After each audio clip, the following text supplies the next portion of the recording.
আসসালামু আলাইকুম। আমার আরেকটা নতুন ভিডিওতে আপনাদের স্বাগতম। আমি আপনাদের কথা দিয়েছিলাম যে ভুট্টা কেন্দ্রিক যে তথ্যগুলো এই চ্যানেলের মাধ্যমে শেয়ার করে থাকবো। তারই ধারাবাহিকতায় আপনাদের কিছু মানুষের ডিপ্রেশন দেখে মানে অনেকেই চিন্তা করেছেন যে ভুট্টার গাছ চেকন হচ্ছে, তাহলে কি ফলন ভালো হবে কিনা। আবার অনেকেই ভাবতেছেন গাছ অতিরিক্ত মোটা হচ্ছে বা মোটা হলে কি ফলন বেশি হয় কিনা। এই কারণেই আজকে অন্য একটা জমি দেখতে গিয়ে হঠাৎ করে চোখে পড়লো যেটি সেটি হচ্ছে আমরা কৃষককে সাথে নিয়ে এসেছি যে এই গাছটা আমার মনে হয় এই আমাদের অঞ্চলে সর্বোচ্চ বেশি মোটা দেখা যাচ্ছে। মানে এর চেয়ে বেশি মানে মোটা গাছ নেই।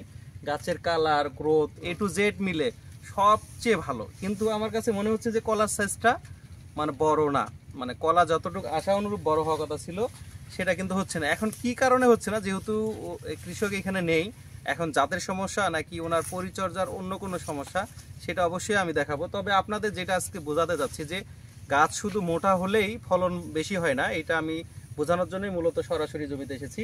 সেটা হচ্ছে এই গাছটা যদি আপনারা দেখেন এত মোটা, মানে আমার মনে হয় যে একটা বাঁশের মতো মোটা হয়েছে, কিন্তু কলার সাইজটা অনেক কম।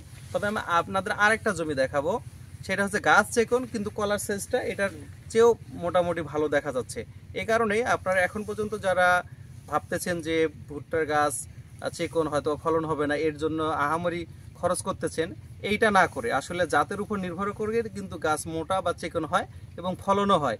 তাই আপনারা যারা ভুট্টা চাষ করেছেন, যারা খুব ডিপ্রেশনে আছেন, মনে করতেছেন যে খুব হতাশা হয়ে আছেন, তাহলে কমেন্ট করবেন আপনারা কোন জাতটি চাষ করেছেন এবং গাছের কোয়ালিটিটাও একটু যদি বলেন, তাহলে আমি আপনাদের বলতে পারবো যে আপনার ভুট্টার ফলন বেশি হবে নাকি কম হবে। তবে আমরা এটার মারাই করার পর অবশ্যই আপনাদের জানাবো। তবে আপাতত একটু কলার সাইজ দেখেই কৃষকরা কিছুটা হতাশ বলতেছে যে আমার মনে হয় যে আমরা যদি একটু শুনি। ভাই কি দেখলেন আপনার এইটা?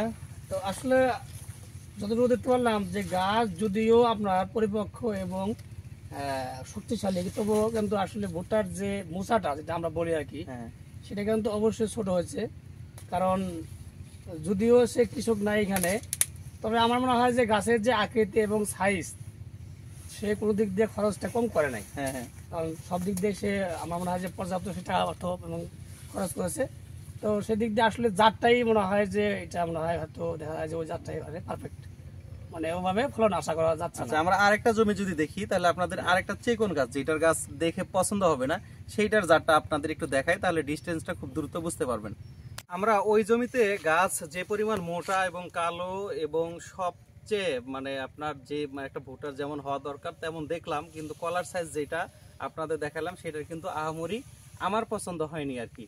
এখন কৃষকের কাছে আমরা ওইটা অবশ্যই শুনবো, ওইটার কারণ কি, আসলে কলার সাইজটা ছোট হওয়ার কারণ কি। কিন্তু আমরা যেটা মূল যেটা বোঝাইতে চাচ্ছিলাম যে এই গাছটা কিন্তু ওইটার তুলনায় কিন্তু অনেক চিকন, মানে একটা গাছ, ওইটার একটা গাছ আর এটা তিনটা গাছ সমান হবে।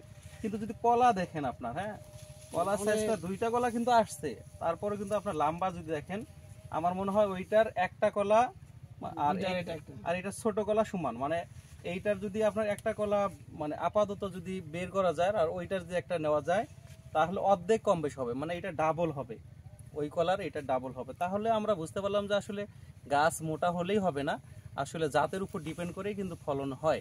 এই কারণেই আমি শুরুতেই বলে থাকি, কিন্তু সবাইকে বলেছিলাম যে আমরা যে যাই বলি, মহিষের বা পেট থেকে কিন্তু মহিষের বাচ্চাই বের হবে, ছাগলের পেট থেকে কখনো মহিষের বাচ্চা বের হবে না।